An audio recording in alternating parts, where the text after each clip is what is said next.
वर्षा වනාන්තරයක ගස්වැල් ඒවට ආලෝකය ලැබෙන ස්වභාවය අනුව ස්තර පහකට වෙන් කරගත හැකියි.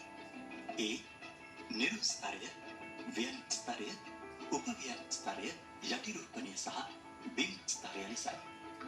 මේ ආකාරයෙන් දර්ශනය වන वर्षा වනාන්තරයක උසින් වැඩිම ශාක වලින් සමන්විත ස්තරය නිරු ස්තරය ලෙස හැඳින්වේ. නිරු ස්තරයට පහළින් ව්‍යන් ස්තරය පිහිටා තිබෙනවා. මෙම ස්තරයේ ශාකවල මුදුන් එකිනෙකට බැඳී වියනක් ලෙස පවතින බැවින් वर्षा වනාන්තරයක ඉහළින් බලන විට ඉන් පහළ ඇති යටිරෝපණයේ හෝ උපවීමේ ශාක දැකගත නොහැකියි.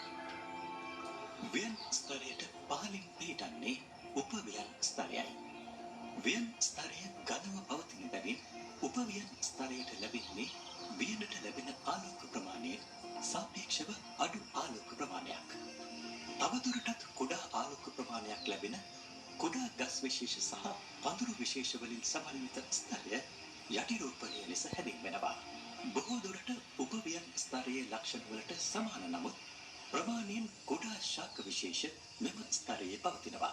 वर्षा වනාන්තරයක පහළම ස්තරය වන්නේ බිම් ස්තරයේ හෙවත් වනාන්තර පොළවයි. පැනල්ටි වර්ග සහ वर्षा වනාන්තර වාසී විශාල ශාකවල ප්‍රරෝපණය වන බීජ සහ කුඩා පැලවලින් සමන්විත බිම් ස්තරයේ අඩු ආලෝක තත්ත්වයන් යටතේ වර්ධනය වීමට සුවිශේෂ අනුවර්තන පෙන්වන සපුෂ්පීය ශාක විශේෂ දැකගත හැකි වෙනවා. वर्षा වනාන්තරයක සමතුලිතතාවය සඳහා ඒ වාසය කරන සත්ව විශේෂ ඉතා වැදගත් වෙනවා. මීමැස්සන් සහ කුරුමිනියන් විශේෂ මල් පරාගණය සිදු කරන අතර ලේනුම් සහ වතුරන් විශේෂ ඵල වර්ග ප්‍රචාරණයට දායක වෙනවා. කොටියන්, සර්පයන්, මකුළුවන්, කෘමිභක්ෂක පක්ෂීන් වැනි විලෝපකයන් විශේෂ අනිකුත් සත්ව ගහණයන් පාලනය කරමින් සමතුලිතතාවය පවත්වා ගැනීමට දායක වෙනවා. කෘමිභක්ෂක පක්ෂීන් කෘමීන් ආහාරයට ගැනීම නවතා දැමුවහොත් ශාක භක්ෂක කෘමි ගහණය අධික ලෙස වර්ධනය වී वर्षा වනාන්තරයේ ශාක ප්‍රජාවට තර්ජනයක් විය හැකියි. කළු වතුරා සිංහරාජයේ සුලභව දැකගත හැකි ශේර්පායේ විශේෂයක් වනවා.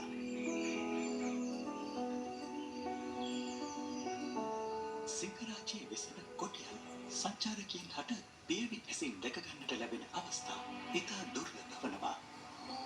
සිංහරාජ වනාන්තරය කුරුල්ලන් නරඹන්නන් සඳහා කදිමත් ස්ථානයක්. මෙම වනාන්තරය තුළ පක්ෂි විශේෂ 147ක් පමණ හමු වී තිබෙනවා. ශ්‍රී ලංකාවට ආවේනික පක්ෂි විශේෂ 35න් 34ක්ම සිංහරාජයේ නිරීක්ෂණය කළ හැකියි.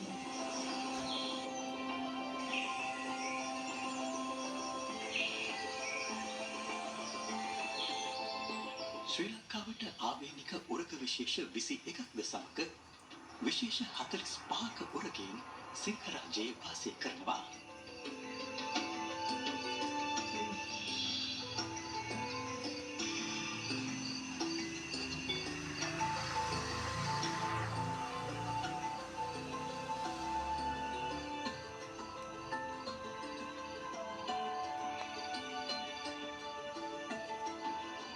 ශ්‍රී ලංකාවේ හමුවන කොළ පැහැති සත්වයන් අතරින් වඩාත් සුලභව හමුවන ඈටුල්ලා සිංහරාජ වනාන්තරයේද දැකගත හැකියි.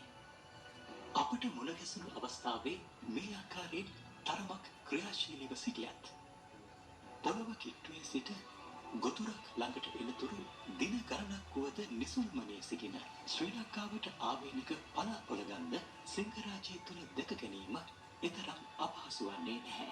ශ්‍රී ලංකාවට ආවේනික දුර්ලභ සර්ප විශේෂයක් වන පඳුරු මාපිලන් දිවා කාලයේ සැකව සිටින අතර රාත්‍රියේ වැටුණු පසු ගොදුරු සොයා ක්‍රියාශීලී වනවා. කුණුමී කරවලා හෙවත් මල් රතනකයා සිංහරාජය තුළ හමුවන නිර්විෂ සර්ප විශේෂයක්. මීට අමතරව හාල් දණ්ඩන් වැනි සර්ප විශේෂද සිංහරාජය තුළ නිරීක්ෂණය කළ හැකියි. वर्षा වනාන්තරයක මනා උභයජීවී විවිධත්වයක්ද පවතිනවා. සිංහරාජයේ කඳුමුදුන් වලින් කුඩාවට ආරම්භ වී මහා ගංගාවල් පෝෂණය කරන දිය පාරවල් වල ලංකාවට ආවේනික මත්ස්‍ය විශේෂ රාශියක් හමු වනවා. කුඩා දිය පහරවල පතුල ආශ්‍රිතව කඳුකර අයිරාවා දැකගත හැකි. මෙවැනි දිය පහරවල බුලත් හපයන්ද සුලභව සිටිනවා. සෙමින් ගලා යන බොහෝ දිය පහරවල් වල තල්කොස්සන් සුලභව පැතිර සිටිනවා. තරමක් විශාල දිය පහරවල ලෙහෙල්ලන්, හීත මත්ස්‍යයන්, ගල්තෙලියන් වැනි මත්ස්‍යයන් හමු වනවා.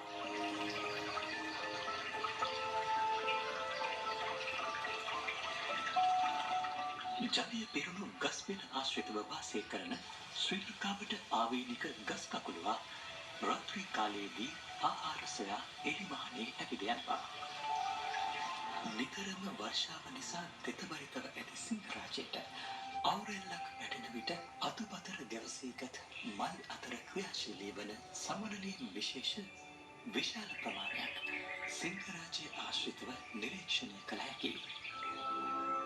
සිංහරාජයේ පහළ ස්තරයේ අතුපතර විශාල ප්‍රමාණයේ දැලක් වියන මෙම යෝධ ගස් මකුළුවා සිංහරාජයට පිවිසෙන ඔබ මග නොහැරිය යුතු සත්ව විශේෂයක්.